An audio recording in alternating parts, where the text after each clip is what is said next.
सदगुरु प्यारियों साध संगत जी, आप सभी को प्रेम भरी राधा स्वामी जी। साध संगत जी, आज बाबा जी महाराज जी ने डेरा ब्यास में संगत के साथ किए सवाल जवाब। साध संगत जी, आज बाबा जी महाराज जी बोले, अब से हजूर से ही आप सभी सवाल जवाब किया करना।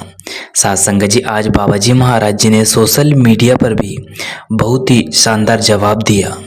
साध संगत जी, आज जो डेरा ब्यास में 7 फरवरी को सवाल जवाब हुए, उनके कुछ चुनिंदा सवाल जवाब हम आप जी के लिए लेकर इस वीडियो में आए हैं। तो वीडियो में आप जी अंत तक ज़रूर बने रहिएगा। तो चलिए हम चलते हैं आगे। संगत जी, सबसे पहले आज किसी ने बड़ा ही सुंदर सवाल किया।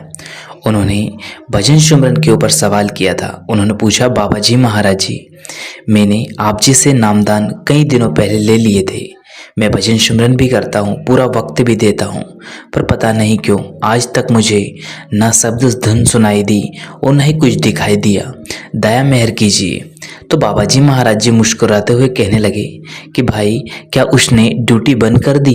क्या उसकी तरफ से कोई कमी है? तो वहाँ मुस्कुराते हुए कहने लगा, नहीं बाबा जी। तो बाबा जी ने समझाया कि बेटा, हमारी करनी में कमी है। मालिक कभी भी कोई चीज़ देकर वापस नहीं लेता। आप उसके हुक्म में रहे और भजन सुमरन में समय देते रहे। फिर किसी भाई ने बाबा जी से पूछा, बाबा जी, हमारे अंदर परमात्मा के लिए इतनी तड़प नहीं है कि हम उस मालिक को प्रसन्न कर सके।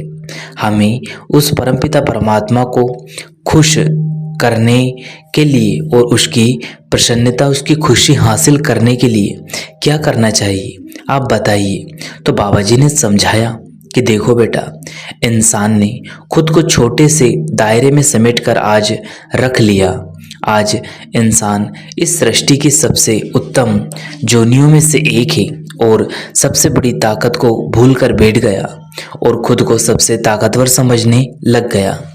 जब हम मालिक के हुक्म में रहेंगे, उसके भाने में रहकर उसकी बातों को मानेंगे और उसके हुक्म से चलेंगे, तो ही तो हम मालिक की खुशी हासिल कर पाएंगे। इंसान को अपना दायरा बड़ा करने की यहाँ पे बहुत ज़रूरत है। अगर कुछ मांगना है तो हमें उस परमात्मा से मांगना है। उससे मांगेंगे तो बख्शिश जरूर होगी। बाबा जी ने आगे समझाया, सब सुख दाता राम है, दूजा ना कोई। फिर किसी भाई ने अगला सवाल किया, बाबा जी, मुझसे सेवा बहुत होती है लेकिन भजन सुमरन की सेवा नहीं कर पाता। तो बिना भजन सुमरन की सेवा के मन की शांति कैसी हासिल हो? बाबा जी ने समझाया कि बेटा, सबसे बड़ा मालिक है। हम मन की शांति इन दुनियावी चीज़ों में ढूंढने में लगे हैं, जबकि मन की शांति तो तभी मिलेगी जब हम मालिक को याद करेंगे, मालिक की खुशी को हासिल करेंगे। बाबा जी ने आगे समझाया कि बेटा, हमें जो कुछ भी मिला है वह मालिक ने दिया है, उसकी रजा से मिला है। अगर हम मालिक को ही याद नहीं करेंगे, उसे ही भूलकर बैठ जाएंगे, तो मन शांत कैसे होगा? इसलिए आप मालिक के हुक्म में रहें और हर श्वास में उस परमपिता परमात्मा का सुमरन करते रहें। फिर किसी ने अगला सवाल बाबा जी से, दिल्ली सेंटर में सेवा करते हुए हमसे गलती हो गई, पर पूछा। उन्होंने कहा, बाबा जी, मैं दिल्ली सेंटर में सेवा करता था, वहाँ पर मुझसे गलती हो गई और हमने वहाँ माफ़ी भी मांग ली थी, लेकिन फिर भी मैनेजमेंट ने हमारा बैच कैंसिल कर दिया।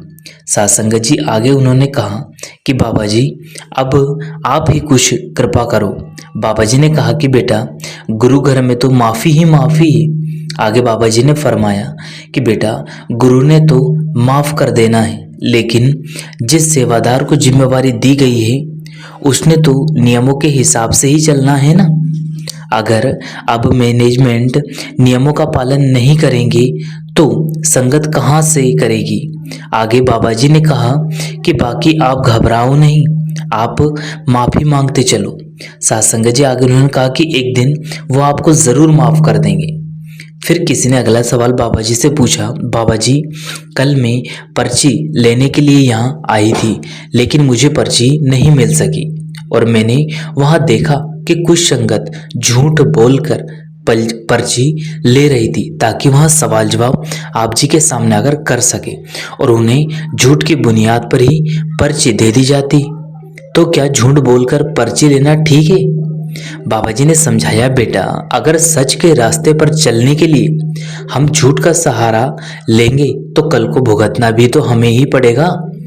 फिर वही बहन आगे बाबा जी से कहने लगी कि बाबा जी कुछ लोग कहते हैं कि छोटा मोटा झूठ तो चलता है, पर्ची मिले तो हमें छोटा मोटा झूठ बोल देना चाहिए। तो बाबा जी ने कहा कि बेटा उसके घर देर जरूर होती है लेकिन अंधेर कभी नहीं होती। झूठ बोलने से अच्छा है हम थोड़ा और इंतजार करें, कुछ वक्त के लिए जरूर रुके। वह मालिक सब जानता है, दुनिया क्या समझती है हमें वो नहीं देखना, हमें तो खुद को सच के राह पर ले जाना है। इसलिए आप कभी झूठ का सहारा ना ले, मालिक पर विश्वास रखे, सब ठीक होगा। फिर किसी भाई ने बाबा जी से, सेवादार मच्छर को मारते हैं तो क्या मच्छर को मारने से कर्म नहीं बनते, इस पर सवाल किया। तो बाबा जी ने मुस्कुराते हुए कहा, बेटा मच्छर काट गया तो मलेरिया हो जाएगा, अब अगर मलेरिया हो गया तो क्या वो अच्छी बात है? आगे बाबा जी ने एक और मस्त हंसते हुए बहुत सुंदर बात कही कि बेटा मच्छर नहीं काटता बल्कि जो फीमेल मच्छर होती है वो खून चूसती है। ये सुनते ही पांडाल में बैठी संगत बहुत जोर जोर से हंसने लगती है। फिर एक लड़का बाबा जी से मुस्कुराते हुए कहा, बाबा जी मेरा मन ना तो सेवा में लगता है और ना पढ़ाई में लगता है, अब मैं क्या करूं? तो बाबा जी ने हंसते हुए कहा कि फिर तेरा मन कहाँ लगता है? तेरा ये सुनकर संगत हंसने लगती। फिर बाबा जी ने लड़के को समझाया कि बेटा पढ़ाई करेगा तो आगे चलकर कुछ हासिल कर पाएगा, नहीं तो दूसरों का मोहताज बनकर रह जाएगा। इसलिए अभी जो समय है उसके हिसाब से चले। फिर वही लड़का बाबा जी से आगे कहने लगा, बाबा जी सोशल मीडिया पर डेरे की वीडियोस फोटोज लोग पोस्ट करते हैं तो क्या ये बात ठीक है? आप जी समझाइए। तो बाबा जी ने कहा कि बेटा अब खुली छूट है, अब जो सोशल मीडिया पर डालना है खुल कर डालो, अब समय बदल चुका है। साथ संगत जी बाबा जी के कहने का मतलब बड़ा ही सुंदर था। बाबा जी का कहने का मतलब था कि सोशल मीडिया पर डेरे की पोस्ट अब डाल सकते हैं, खुली छूट है बाबा जी की तरफ से। बाबा जी की तरफ ने कोई भी अब हमें बिल्कुल डरना नहीं है और बिल्कुल भी झिझकना नहीं है। बाबा जी ने हमें अब इजाज़त दे दी है, इसलिए आप कोई भी पोस्ट डाल सकते हैं। फिर एक लड़की ने कहा कि बाबा जी हमारे सेंटर में भी ज़रूर आना। बाबा जी ने मुस्कुराते हुए कहा, बेटा इस बूढ़े बाबे को कहाँ कहाँ घसीटोगे? इस बात पर संगत बहुत जोर जोर से मुस्कुराने लग जाती है। फिर अगला सवाल किसी ने बड़ा ही सुंदर किया। एक ने कहा कि बाबा जी हम 5 बहनें हैं और आपकी दया मेहर से हम पांचों बहुत अच्छी सेठ हैं। मुझे डर लगता है कि कामयाबी से मेरे अंदर कहीं घमंड, कहीं अहंकार, कहीं ईगो ना हो जाए। तो बाबा जी ने मुस्कुराते हुए कहा, बेटा ये इंसान के बस की बात नहीं है। अगर हम खुद को मालिक के सुपुर्द करके मालिक के हुक्म में रहेंगे तो मालिक हमें कभी भी गलत रास्ते पर नहीं ले जाएगा। फिर किसी लड़की ने बाबा जी से पूछा, बाबा जी मैंने पहले 3 बार पर्ची के लिए अप्लाई किया था लेकिन मेरी पर्ची नहीं निकली और आज मैंने हजूर के आगे विनती की और देखो आज मेरी पर्ची निकल आई। इतना सुनते ही संगत जोर जोर से हंसने लग जाती है। बाबा जी ने घूमकर हजूर की तरफ देखा और हजूर जी भी मुस्कुराने लगे। बाबा जी ने लड़की को कहा, आपसे तेरी बातों का जवाब हजूर दिया करेंगे। इतना सुनते ही हजूर और पांडाल में बैठी सारी संगत फिर से हंसने लग जाती है। फिर किसी भाई ने बाबा जी से कहा कि बाबा जी ब्यास की तरफ हम क्यों खींच चले आते हैं, आप बताइए। तो बाबा जी ने मुस्कुराते हुए कहा कि मैं सोना ही इतना हूँ। ये बात सुनकर संगत फिर हंसने लगती है। फिर यही भाई बाबा जी से पूछने लगते हैं, बाबा जी मेरी और मेरे फादर की सोच नहीं मिलती। बाबा जी ने समझाया, बेटा इसमें आपकी गलती नहीं है, जनरेशन गैप का भी तो एक हिस्सा होता है ना, और जनरेशन गैप के कारण ऐसा हर जगह दिखाई देता है। आगे बाबा जी ने कहा कि बेटा माता पिता इसलिए हमें समझाते हैं कि जो गलती वो कर चुके हैं वहाँ बच्चे कभी ना दोहराए। इसलिए आपके जो फादर है वहाँ ऐसी बातें बताते हैं, आप उनकी कदर करें और उनके कहने में ही आप अपनी भलाई समझे। फिर किसी ने बाबा जी से कहा, बाबा जी क्या हमें अपनी सक्सेस को दूसरे के साथ कंपेयर करना उचित होता है?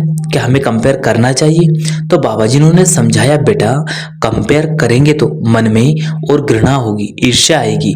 इस संसार में हर कोई अपने अपने कर्म लेकर जन्म लेता है। किसी से कभी भी कंपेयर करने से हम उसके कर्मों का तो नहीं बोझ ले सकते। इसलिए हमें तो अपनी कामयाबी पर मालिक का शुक्रिया अदा करना है, ना कि दूसरों से हमें कभी कोई की तुलना करनी है। फिर इसके बाद किसी ने बाबा जी से पूछा, बाबा जी कभी कभी मेरे जो फ्रेंड्स हैं मैं उनके साथ कभी कभी किसी बात को लेकर बहस में उलट पलट हो जाता हूँ और उनसे उल्टा सीधा बोल देता हूँ, तो क्या इससे भी कर्म बनेंगे? तो बाबा जी ने उन्हें समझाया कि बेटा कर्म तो हर एक चीज से बनेगी, बाकी जहाँ प्यार होता है वहाँ कभी कभी तकरार भी हो जाती है, इसमें कोई बड़ी बात नहीं है। इसलिए आप फिक्र ना करें, आप इतनी गहराई में मत सोचें।